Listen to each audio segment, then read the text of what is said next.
From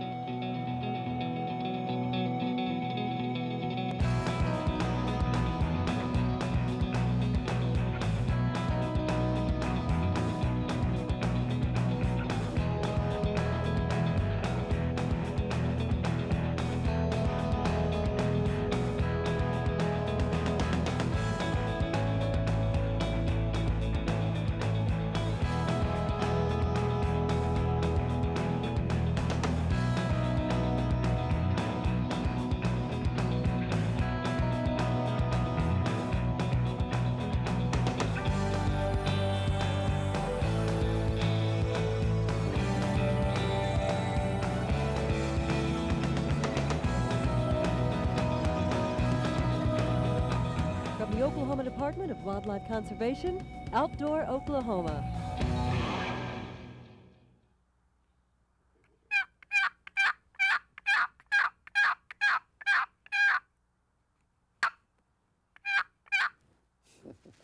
Hello and welcome to Outdoor Oklahoma. I'm Todd Craighead. You know, every time I get just a little chance away in my schedule, I sneak out here to the garage and I do what my wife calls piddle. But truthfully, I just love messing with all my hunting stuff. And I was getting ready for turkey season, kind of going through my stuff, and you're going to think I'm making this up. But look what I found in my vest. Now, those of you that know me are probably not surprised that I have one of my daughter's shoes stuck in my turkey vest, but that got me to thinking how special this turkey season is actually going to be, because Emily's going to go with me for the first time. And even though she's 7 years old, she's full of excitement about the hunt. And I got to tell you, I'm not certain who's more excited, her or me. I mean, I'm looking so forward to this season.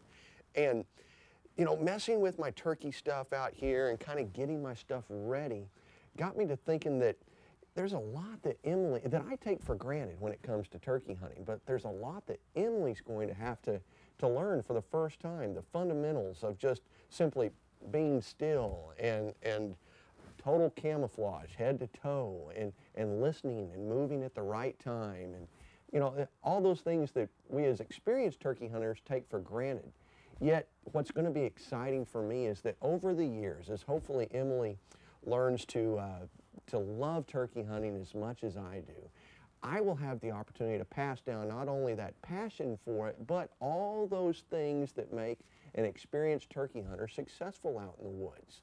Today's show is going to be focusing on some of those things. We're going to be visiting with Alan Stye, a longtime friend of Outdoor Oklahoma in the Wildlife Department.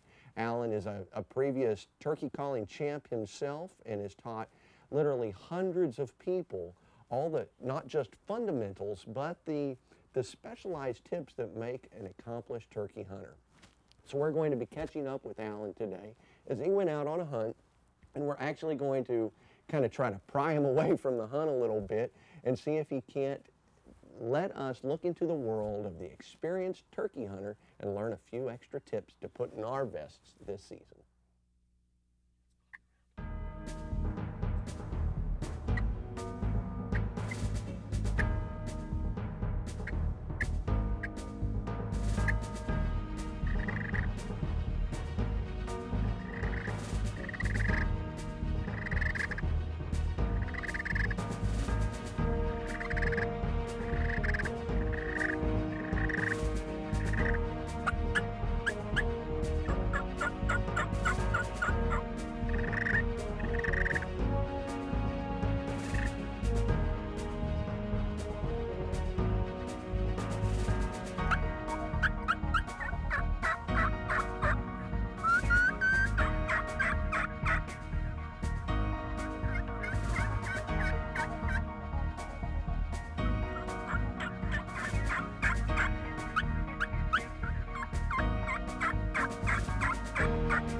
Okay, what we did this morning when we came into this, because this place here, I've never hunted it before in my life. So what I did was I relied on a guy that came in here and did his preseason scouting. We have an open field here. Field gobblers are the toughest to hunt.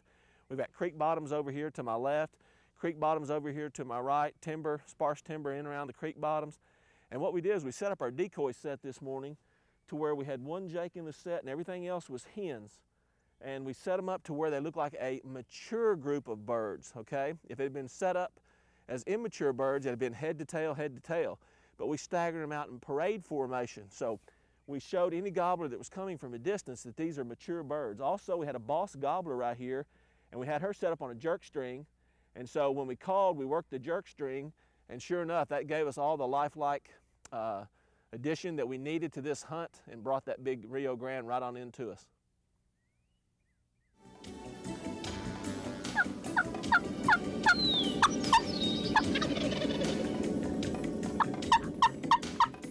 I tell you what you want to do, especially on these tough field gobblers. Definitely, I don't care where you hunt, the toughest gobblers to hunt are field gobblers because they can see you at a great, great distance. What's going on right now in the turkey hunting community is more people are buying these big pop-up blinds because that's the only way you can really conceal yourself, because if you set up too close to the tree line, he's going to silhouette you. If you set up too far back, then you may not get the shot or get the angle on him that you need for the shot. So these big blinds are definitely something needed to hunt field gobblers. You also need to make sure that your back windows are zipped up on these blinds so the gobbler can't see you moving, can't see you through the blind and see you moving. So the back windows, having certain windows zipped up.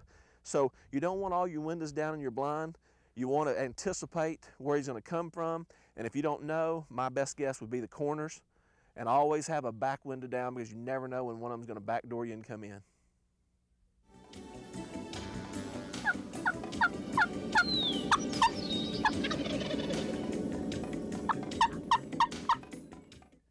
Talk a little bit about turkey calling today. I want to talk first of all about the Yelp, which is a staple in any caller's arsenal. In fact, most hen calls that we do are built off of the Yelp and they're built off of the cluck. So we'll do a plain Yelp which sounds like this on a box call.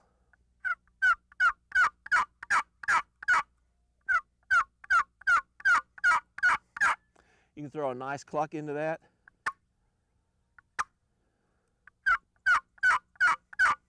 And go back to the plain Yelp. Other calls that we can Yelp with are a diaphragm call, which is one of my favorites. It's one of the ones we used in the blind this morning. And the Yelp sounds like this.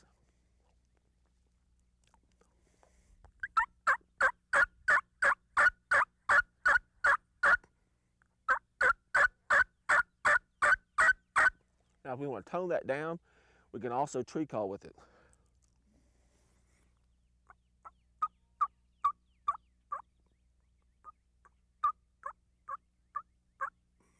Okay, that's a great early morning call.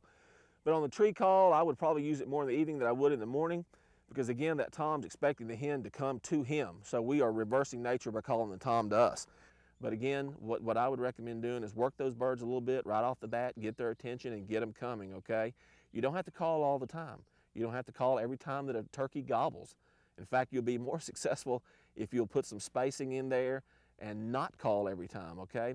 Overcalling is one of the biggest detriments that we do as turkey hunters. Another call that we can talk about that we threw in this morning, I'm a flock caller. I believe in offering turkeys a lot of different birds. People always talk about birds being henned up, so I flipped that kiki in there for realism. And here's just a kiki. We'll throw a couple of different variations of the kiki in there.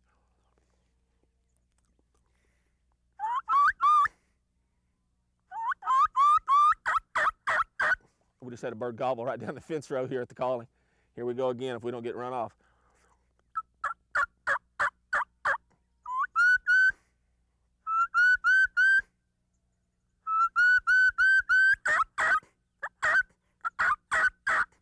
So see, we can mix our Yelp and we can mix our kiki in with that, and we can sound like a bird basically 14 months old or a little younger. But that is a great, great confidence call.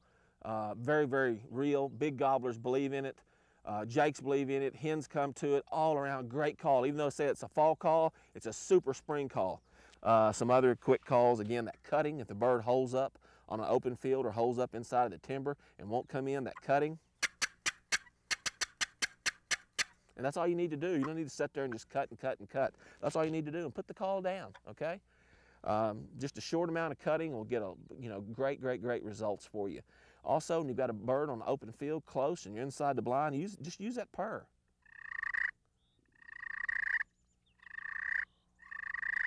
We're hunting about the second or third week of season here, and you notice when I purr, I don't cluck and purr, because clucking shows a little bit of aggressiveness. I don't want to be aggressive. I want to be subtle, so I'm just straight purring.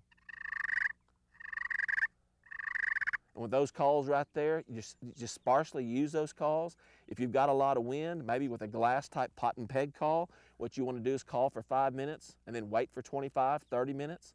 So those are just some tips that'll make you more successful as a turkey hunter.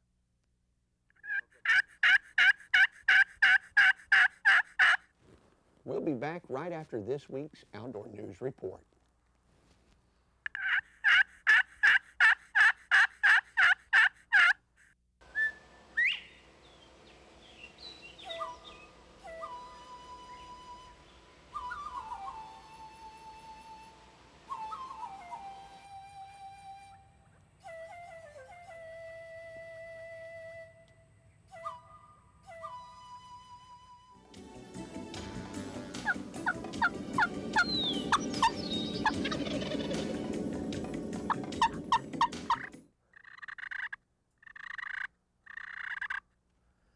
Camouflage is a very big issue when you're turkey hunting, and when you start turkey hunting in the early season, April 6th, you probably still want to have some type of a fall pattern on. And again, as the trees and the shrubs and everything around you greens up, you start to change your camo pattern. So when you start out, you may be more in browns, start to go to grays and greens, and then you'll finish in greens and browns probably.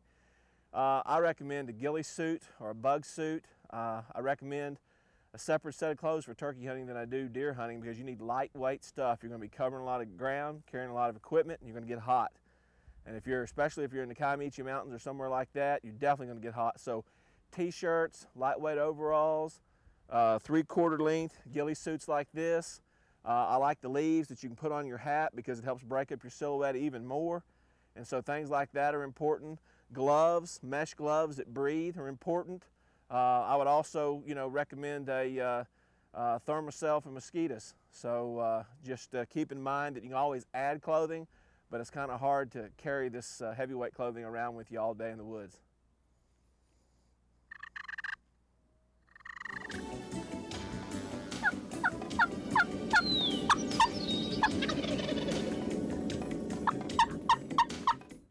Hunting in the wind, that's a very hot topic these days. Most turkey hunters will go in, but I'm telling you right now, don't go in when the sun's shining and the wind's blowing.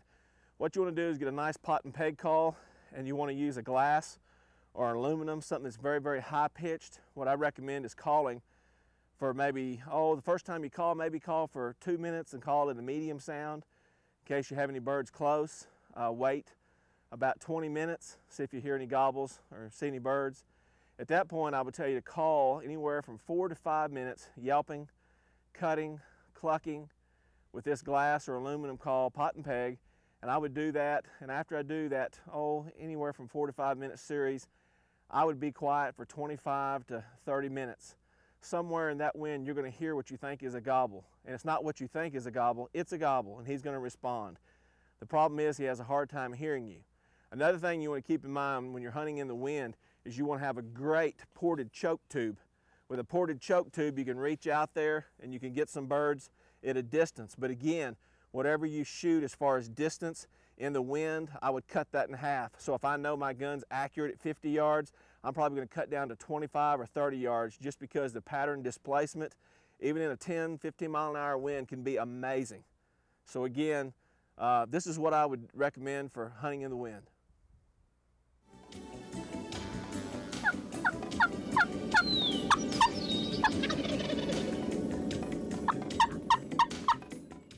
It's late morning right now, and most turkey hunters are probably heading back to the truck, but let me tell you this from years of experience.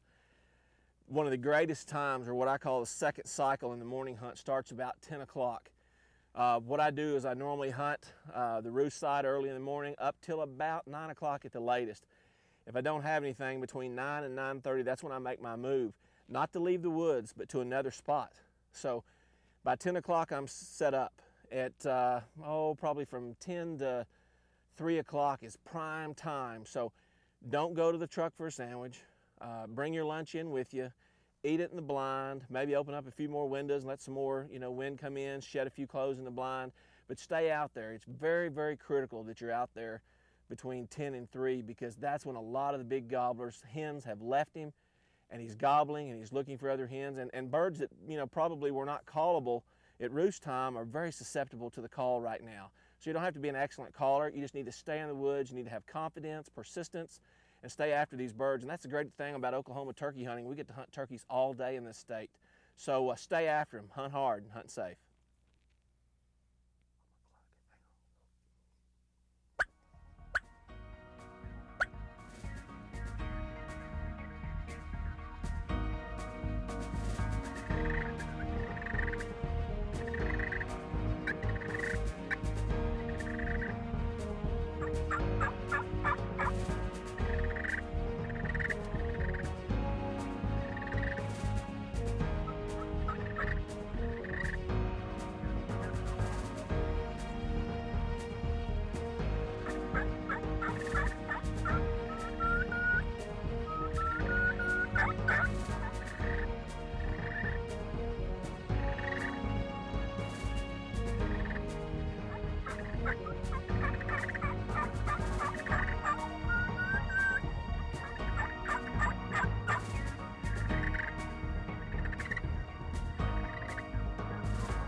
All right, you got him, man. Let's go. You got him. Don't jump yet. Okay, there's not any birds. Okay. He's by himself. Let's go. By himself. Yeah, let's go get him. Let's go get him. He's all by himself. Don't break your neck going out of the line.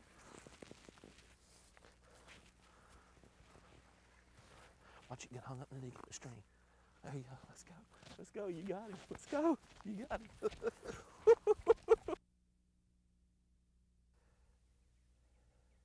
All right. Golly, great bird, great bird. Look at the spurs. You shot this thing with a 2 3/4 inch Magnum shell. Oh, look at that. Woo. Woo, look at that's in this. perfect condition, man. Oh, that's great. Look at this beard. Nice 10-inch beard. Nice. Oh, maybe longer than 10. Nice 10-inch beard. Woo. Nice bird. Look at that. Golly. That's what it's all about. That's what it's about. That's why you get up in the pre-dawn hours, do your scouting. You did all the scouting. It paid off. I knew there was a good bird in here. This is it. That was a good bird. We had birds gobbling over to our right. Yeah. A jake in behind us that joined him out in the field. A hen that actually walked across the field going this way into the sunrise. What a bird. Look at that. That is beautiful. What a bird. Golly, look at here. Good spurs. I mean, this is a fantastic, hold him right there, hold his legs. And I mean, this, folks, that's a full bird. I'm telling you, that's awesome. That is awesome. We'd like to thank Alan for giving us all those tips that'll make our turkey season this year just that much more successful. But he's not the only one with a few tips. And as a father, I'd like to probably recommend a few things that I've learned over the last couple of years hunting with Emily. A pop-up blind is almost invaluable, whether it's deer hunting, turkey hunting, whatever. It allows the kid to be a little more free and not have to be so still. They can sit in this, and when there's not any turkeys around or not any deer, they can be coloring on a coloring book. You can be playing games or eating snacks, whatever. But a pop-up blind is almost invaluable, and it seems everybody's got one nowadays. The other thing that will make turkey hunting just that much more special for a child is when they don't feel like they have to be borrowing your equipment or borrowing someone else's, because when they get to have their own equipment and their own clothing, they begin to take ownership of the sport. And so I was fortunate enough to find a youth size shotgun for Emily this year. And then this is the real kicker. This is what I'm most excited about. Look what I found. I found a youth-sized turkey vest. Is that not just the cutest thing? She doesn't even know that I've got it yet, but that's going to be the kicker for her this year, is knowing that She's not having to borrow anything or make do. This isn't a temporary thing. I'm willing to make an investment in her future as a hunter, and then hopefully it'll stick with her.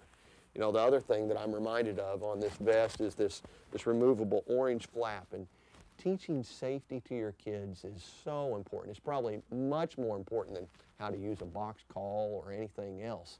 Safety is probably the #1 thing that you could pass on to your children when you're out there in the woods. I am looking so forward to this season with Emily. I just can't wait. It's going to be a blast. And I hope that you've learned some new tricks that you can put in your game vest this year that'll make your season just that much more enjoyable as well. Thanks for joining us this time on Outdoor Oklahoma. We'll see you next time.